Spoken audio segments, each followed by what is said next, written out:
Hi, and welcome to the latest episode of our CRE Innovation Series. I am Jennifer New from our market research team here at Altus Group, a leading provider of CRE intelligence. We connect data, analytics, applications, and expertise to power CRE performance.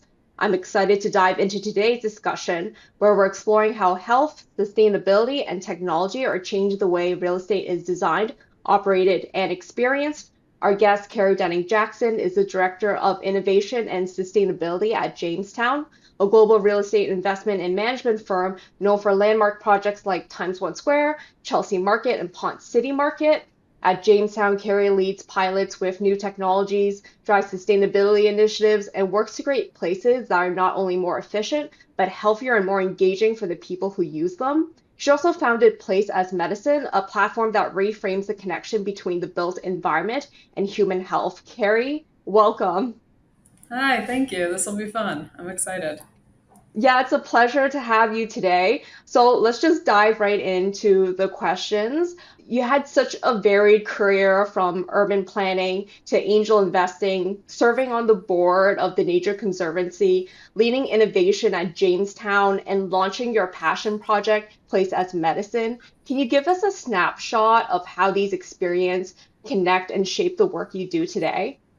Yeah, sure. So it's definitely a varied career, and it makes sense looking backwards. But at the time, you're in your 20s and 30s, you're figuring things out, and it may not make sense at the time. But I've always just been really obsessed with innovation in cities, and it started for me with the relationship between cities and technology, most specifically with virtual technologies. At the time when I was in school, it was 2008, and we just started to get mobile phones and like with internet iPhones.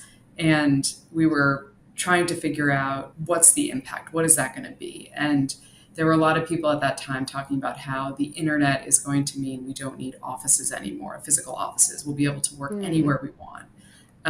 And I was just fascinated by what is the role of physical space when you have something like the internet or you have mobile devices that make it easy to do things anywhere. What does place matter?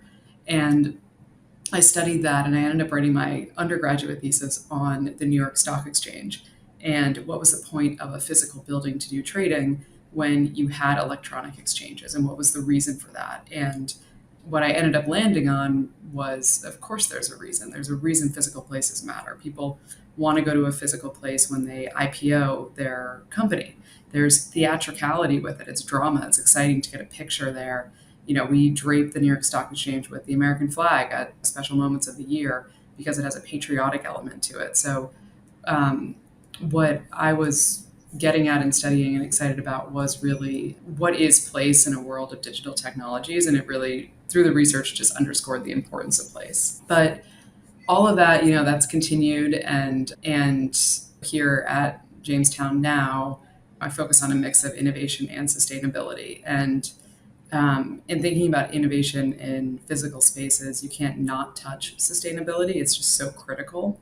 We have to mhm. think about our role as real estate owners and operators and the footprint that we have and the responsibility that we have. We own all of these buildings. I'm not just speaking as we as Jamestown, but real estate in general. We own a ton of buildings. There's a huge footprint. There's a huge environmental impact of creating these buildings. And people then spend their whole days in our buildings. They sleep there, they work there. And so making sure that these are places that are healthy to be in, that have community, that help you be your best self is so critical. So yeah, it's all just been this journey around innovation in physical spaces and thinking through it and making places that are the best for the people who use them.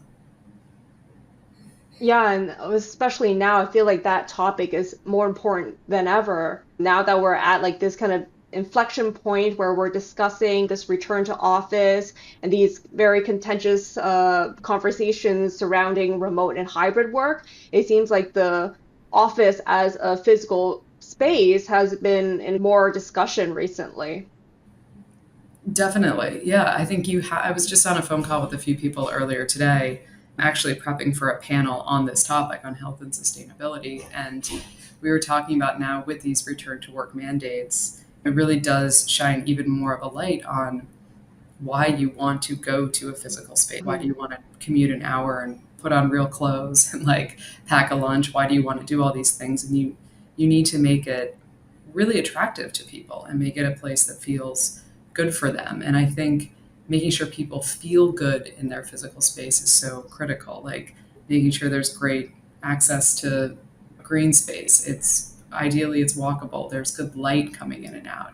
The air quality is good. But then there's also these intangibles that go beyond like the typical physical aspects of a building, but design choices around, is it easy to have community? Can I have lunch with my coworkers? Do we all naturally aggregate to that place and have lunch together? Like there's stuff that's clearly the decision of the company and the tenant and how they have their culture. Then there's a lot that the landlord could influence. And now more than ever, what is the role of the office? It's a place to come together, to collaborate in person, to build culture. It's all of these things that, again, going back to what I studied 20 years ago, it's all of these important things of why do we gather in place. And so the spotlight's on it now, I think more than ever. Yeah, so you touched on briefly how this is part of your educational background, but what drew you personally to this intersection of health, innovation, and the built environment? Do you have a personal connection to it? Yeah, I do. So the health piece is interesting. The health piece came a little bit later for me. I think, I'd always understood elements around the importance of access to nature when it comes to building great communities or importance of community. But um, when I had my son 5 years ago, I started researching and trying to learn more about materials and materials in my home. And more than just materials, like what rug are we choosing? What crib are we choosing? I think a lot of parents go crazy researching, am I using like the right mattress? Because there can be so much.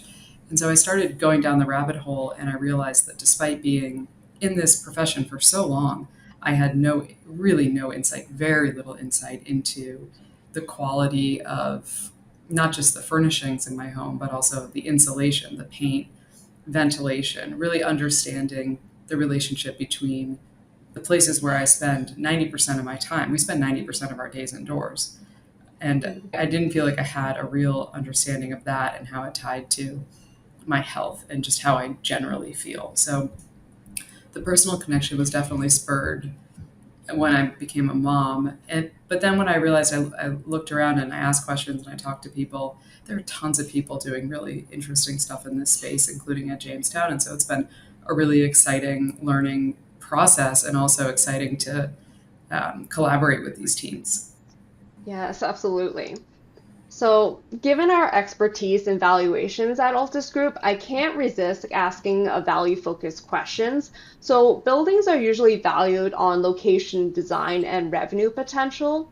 So, how does thinking about health, you mentioned briefly the air quality, green space, or even social connection, add long-term value to an asset? I think it's huge. I mean, I don't know how you could add a number in an Excel, for example, but the difference between a building that has a beautiful park next to it versus not, Hmm. spread against an airport versus not, it's impossible not to look at the broader environment around and think about the value. And it's even stepping back from value, the the tenant experience. It all comes down to the tenant experience. If you're making a place that's much, full of community and has access to natural space, natural light and trees, that makes it a much better place for people to be in. And by nature, they want to be there and they want to pay rents to be in that space. So I think it's so unbelievably tied and it's so core to what we do around creating great places. So, before joining Jamestown, you worked on major urban innovation and development projects that really pushed the boundaries on what future cities could look like. So, looking back, what lessons from that work still influence the way you think about innovation and urban development today? Oh man. So yeah, between I talked about my college thesis, but I obviously left out a Hmm. lot between that and Jamestown. But I did work at Sidewalk Labs for about 5.5 years, starting in 2016, and that was an unbelievable experience. It was like a crash course graduate program in urban innovation, and I think there were so many amazing learnings from that. I think first that comes to mind would just be how to create a culture of innovation and make it something that's so embedded in the company and something that's welcomed and celebrated. And to do that, you have to create a place where risk is okay and it's okay to fail. You have to have a sense of safety. You can't feel that if you propose something and you pilot it and it doesn't go well, that somehow there's a huge penalty to you. Like obviously you don't want to do something very costly that doesn't bode well, but you want to create a place where risk and taking risks is okay. So I think first and foremost, like Sidewalk, we did that and we pushed that and we had a lot of crazy ideas and we did a lot of wild pilots. And I think it was really important to do that. And then I think the second thing is really storytelling around the innovation and the ideas that you have. So one of the projects I worked on while at Sidewalk was a living laboratory we created up in Toronto at 307 Lakeshore, and we called it 307. It was on our site. Today, I think it's a rental car lot. Like I think it went back to its Oh, former life. It's so sad, but for about 2 years, it was this really exciting bright blue building. We had an urban garden. We welcomed the public in a few times a week. We had facilitators tell them about the project. This was a 13-acre development on the waterfront in Toronto, and it was going to be a mixed-use development. It was going to be built out of mass timber. It was going to have all of these really interesting innovations that we were all very excited about. And storytelling was so key to it. And so by creating this physical space where we invited the public in, and then inside of 307, it was truly a living lab. And we like for mass timber, for example, which is a hard concept for people to understand. It's these cross laminated timber beams. It's basically wood that's extremely like high pressurized. It can be very strong, like as strong as steel and concrete. And we created the equivalent of the base of a 40-foot building in mass timber within our 307 space. So you could walk inside and you could actually see how big the columns had to be to support a 40-foot building. And you could smell it and you could see how the laminated timber beams layered on top of each other. And and then we had signage around it. And as I said before, people to help facilitate.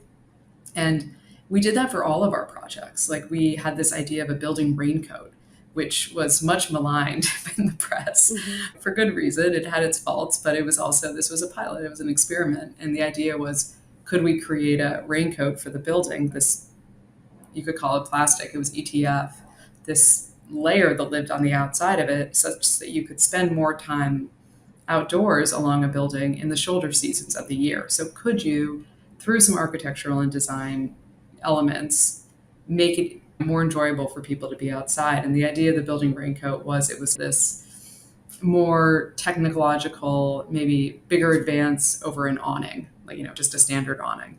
And so we created a mock-up of it again on this building on the side, and we tried it out and we had a winter festival, and it was a cold day and people did, spend time in the awning. Whether or not they felt that it was better than a traditional version, I don't know. But just going back to the point of testing, trying things, okay to fail, and storytelling around it and getting feedback from people was just so important for the project and so valuable. And it's something that I pull into my work today with all the innovation we do at Jamestown as well. Mhm. Yeah, and it seems that Jamestown, like the firm and you have built such a reputation for being ahead of the curve, whether that's through piloting new technologies, supporting climate tech, or leading like major adaptive reuse projects. So, like specifically, I've heard that Jamestown has a program where employees at all levels can pitch tech ideas, and you probably get hundreds each year. So, what is the most surprising or creative idea you've seen come through? And how do you decide which ones to test? Yeah, no, I love the ideas, and we get about between 80 to 100 ideas every year, and Oh, wow. we're about to send out our note for Q3, and anyone in the company can submit an idea. We do look at all of them. A lot of them don't necessarily; they might relate more to something that HR could do. Maybe it's an thing, or it's something that's specifically for a development and construction team where they're really the experts. And so often we send the notes along, we forward them along, and then we'll follow up. But yeah, every day, probably not every day, but multiple times a week, we'll get an idea that comes through. We'll farm Mm. it out.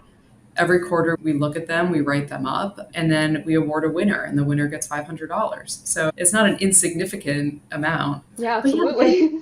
yeah, it's not at all. The ideas are amazing and they range, and a lot of it's suggesting, sometimes it's just an idea like, hey, let's lease some of our space to small businesses, but then also have it such that they can do fulfillment on site and we can add some like wraparound services so it's easier to be a small business. That's an idea. But it could also be, hey, I saw this really interesting company that does, this is an idea that came in a few weeks ago, that does QR codes instead of access control. So Mm. instead of having a badge card or a way to get into the building with your cell phone, instead you could just scan the QR code and call someone to let you in. Wouldn't work in all situations, but that's another interesting idea when you might not want to wire up an entire space. So we get them all the time, and a lot of them end up roughly 25, it's a little hard to do the math on it, but around 25% of our pilots have come from innovation ideas. And a Mm. few of them have been piloted, and it's something that we end up using. A few years ago, somebody suggested using OpenPath, the access control system. And we did a whole scan of different access control systems a few years ago. We did ended up really liking OpenPath, and we ended up installing it at several of our offices. So it's a very easy way to get into the building. You just wave your hand in front of the sensor, your phone is in your pocket, and you walk right in. Another Oh. person recommended a mother's room company that's now called Work And. They used to be called Work and Mother. But as a great concept where the landlord offers the mother's room for mothers who need to pump during the workday when they're coming back to the office, but they still have a young child at home that they're nursing. And so the landlord offers this space as opposed to the tenants needing to carve out real estate within their footprint. So they no longer have to do that. In the US, it's a requirement to have mother's rooms. But if the landlord offers it, you don't need to do it in your own space. And so Work And helped us actually design the space within the building, do all the booking system, and then they add in all this programming around it. So all the mother needs to do is be there in person, but they have a fridge, they have a place where you can easily do work, and they have all the equipment you would need. So you don't have to bring it from home. So that was an amazing idea that may not have been top of mind for us. We may not have thought of that. There's limited time in the day to think of things to pilot, but what I love about innovation ideas is they come from everyone in the company, everyone from, Hmm. junior analysts through to someone on the tax team to someone on acquisitions. And so you're not only getting ideas that come from their slice of life in the world, they may be a young mother or have a older parent, but you're also getting a slice of what they see through their actual jobs. So you often get from people a sense of their pain points in their workday. Hey, it's really hard to send documents over 25 megabytes. Like, we have to do this and this and this. Can we build in another system? So it's also a really great way for us to get feedback and a finger on the pulse of the organization. Yeah, especially when these ideas are coming from such a varied demographic, you get a lot of ideas that promote that inclusivity and diversity. Yeah, definitely. And it's a really amazing program, and I think something that on panels I often talk about because it's a really good program. Like, it's really effective, and it's a great way to source ideas and really reward people and also create a culture of innovation in a really lightweight way. Mhm. So you've also described Jamestown as a place where climate tech companies want to grow. Can you share an example of how have you partnered with a startup or one of these pilot programs and what has taught you about the future of CRE? Yeah, so we have a couple of climate tech hubs actually that we've have come together both intentionally and somewhat organically as kind of these clusters do, but both in Rotterdam and at Industry City in Brooklyn in New York. And I think with these, like, it's been some of the things we do intentionally are trying to be smart about who we're leasing to and tenanting to so that it is complementary to the other groups and the other people on site to have others in the space. In Rotterdam, we have a complete mix of climate related companies ranging from solar to even bike repair. But having all of them in one space, I think, really plays off in a really nice way. We also have a relationship with a group called Cambridge Innovation Center, or CIC, and they're tenants of ours in Rotterdam as well. And they run really robust, wonderful programming that also creates a sense of a there, notably around climate tech. So you have the people in the lease appropriately to the groups that are focused around climate tech, and you're thinking about that. But then you also have someone like CIC that's running events and programs that make it even better and more exciting for people to be at that location and have that as their office. Mm. And then, from your perspective, what should other CRE owners and investors be paying attention to right now when it comes to innovation and sustainability? Like, where do you see the biggest opportunities?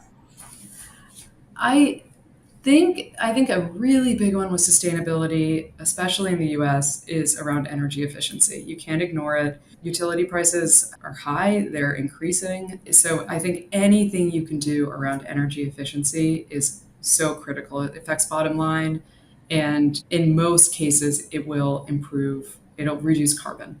Not Mm, all, like you could have renewables. Anything you're doing to reduce natural gas consumption or really anything to improve your energy efficiency. Utilities are the number one controllable expense. And so that is just such a core thing and a big focus. Then I think, and before I move away from that one, every building is different. And so you're not necessarily going to find a solution for energy efficiency that works across everything. But there are so mm, many interesting startups that are doing things, for the most modern, up to date building, for the older building with a gas boiler, for a building in a temperate climate versus a more intense climate. There's so many different interesting startups that are finding, and mature companies, like, and established companies, that it's just such a robust space and it's an exciting time to do that. And it means your sustainability team and your asset teams, like, you're truly in lockstep about it because you all want to see the operational efficiencies. It's not no longer just about carbon, it's about carbon and cost savings, like fully linked. mhm, Well, then I'd say the other big thing is energy efficiency. I think mhm, another big one is around creating healthy spaces, but then like just pivot and say data is so critical. And within data, I think what's really exciting is that I think generative AI made it such that everyone now realize how great things can be when yeah, we have these advanced technologies. And so I think it's given everyone a carrot and an idea and realize, oh, maybe we can't get there yet because our data isn't organized yet. Or maybe we can't get mhm, there yet because we haven't thought about this and this important compliance thing that we've actually been working through over the past few years. But now that people can visualize what the future might be, it creates even more momentum and excitement around doing some like very basic, boring things like data governance. So I think yeah. the data piece is really exciting right now. Absolutely. I do want to do a deep dive into some of those projects that you just mentioned. So Jamestown has been a leader in adaptive reuse. So like Industry City in Brooklyn, which transformed 16th, 20th century buildings into a 6 million square foot multi-use complex. The Ponce City Market in Atlanta, which was formerly a historic Sears distribution center and is considered the largest adaptive reuse projects in the city. So, how does your innovation and sustainability work shape the way you approach these kinds of like projects, these like very large scale projects, even? Yeah, I think with adaptive reuse, I'm just going to take one answer to this because it could be very vast, but I think what we're really excited about with adaptive reuse is the sustainability potential of it. And really, again, a lot of it's about storytelling, but making that clear. So, we're very good at doing sustainable adaptive reuse. Most recently in Rotterdam, the same building I was mentioning that was a big climate tech hub for us. It was the first official monument in the Netherlands to win a BREEAM award. And I don't know the exact specific, I think it's called like an in use award. But that's a really big deal to have this it's equivalent of a LEED certificate for a very old building that has monumental status. And to be able to upgrade a building in a way that is modern and as efficient as possible is hard to do. And so that's a big focus of ours and something we work really hard on. And what we recently ran a study looking at two buildings in Europe, one in Amsterdam and one in Cologne, where we're doing adaptive reuse on these old historic structures. And we wanted to see, is it greener to retrofit an old building or is it greener to just knock it down and build new? What we found is we looked at these two buildings and we found that on the whole, they avoided about 40% more carbon emissions than if you had built entirely new. And so the idea of doing adaptive reuse is this greener strategy. And so, when we approach one of these older buildings, I think it's really exciting not just to think through the puzzle of, wow, these are all the challenging pieces of how would I retrofit this system and what do we do about that boiler and how do we think about direct air capture? Like it's a whole puzzle and it's really exciting to think through. But we can also, approach it from this baseline angle of actually what we're doing is the greener solution. And it's really exciting that we have the opportunity to do this and work on these projects right now. So one thing that stood out to me in looking at Jamestown's portfolio is how often innovations tied to community impact. So it's not just about adopting new technology or redesigning space for efficiency, but also about creating experiences that people want to be a part of. So you mentioned the Rotterdam building. We see that from the inside of the building, there's like bakeries. It looks like a green oasis inside. So how do you balance the financial returns with creating spaces that tenants and communities really love? Yeah, I would say it's not necessarily the financial piece is at odds in any way. I think the example that you just brought up in Rotterdam, we keep talking about the Rotterdam building, but it is my favorite building in the Yeah, it's a portfolio. lovely building. If someone is ever in Rotterdam, I highly recommend going to Groot Handelsgebouw. It's right by the train station. But what we did there is we had this interior car park that was totally underutilized, and it was like truly underutilized space. Like it was just this. It could have just. It was not worth what it needed to be, and so we created a park in there, a public park for access to the general public. And it has 500 different plant species and it has a lot of stuff to do within it. And you can sit and have a nice cup of coffee. And for us, it's not that this was space that you couldn't do much with it to begin with. Likewise, we did a similar project on the rooftop of a building in Lisbon where we activated it and did really cool painting on the floor, so the top of the building. And we run events, we do skating stuff, we do kids events, all sorts of different things. And again, that was like this underutilized space. And so what can you do with these spaces within the building and really take advantage of them to drive more value for the tenants because it's just an enjoyable space to be in. And like that's what I keep coming back to. The spotlight really is on going to the office and why do you want to go to the office? Well, if there's an amazing space I can go to with beautiful like vegetation and a place to sit on a sunny day, like that's quite nice. That's an attractive reason and a reason to go there. So if you had to explain it simply, what makes a building healthy? Like what are the must-haves for people to feel well in their homes and communities? Yeah, so it's a whole range of different things. And one group that's been really helpful for us to work with along this journey of thinking about health in the built environment is a group called Habitable. They used to be known as the Healthy Buildings Network, and they recently rebranded. And so they've been riding alongside us and educating us on how to choose the greenest and healthiest materials when thinking about the whole product life cycle. So from creation all the way through to landfill, not just the health of the end occupant, which is really an important thing. And sometimes it can be overwhelming to think about all of it, but they've done a very good job of that. And what I would recommend for people listening that are in a position where they can choose the materials or fit and finish of a building is to go on their website and look at their informed product guidance. Their whole view is we're not going to give you product recommendations because it could change daily. The science Mhm. changes. But what we're instead going to do is pick these major categories: flooring, paint, insulation, things like that. And we are going to look at broad swaths of products and categorize them. and we're going to say, all you need to do within the world of flooring, for example, is step up from red, move away from the products that we classify as red and just go to orange or go to yellow or maybe go to green. But the idea would be take these baby steps to get away from some of the most toxic materials. So I think they do a really great job of just guidance of, okay, avoid vinyl flooring, or okay, avoid heavy acrylic paints that have a lot of volatile organic compounds in them. So I think they're a really good resource to start to work with if you are interested in this area. Yeah, it sounds like a great resource, especially for somebody who just wants to take those baby steps and makes this more accessible when it comes to choosing like the materials that would lessen the environmental impact or just be more health conscious, Yeah. towards like their homes. So if we look, say, 10 years out, how do you see the definition of a healthy building evolving in CRE? And what role might tenant expectations, brokers, or investors play in accelerating that shift?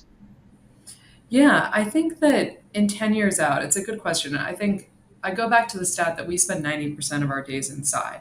That is a Yes. huge amount of time, and it's a huge responsibility for us in the real estate industry to make that time really well spent and really a great place to be.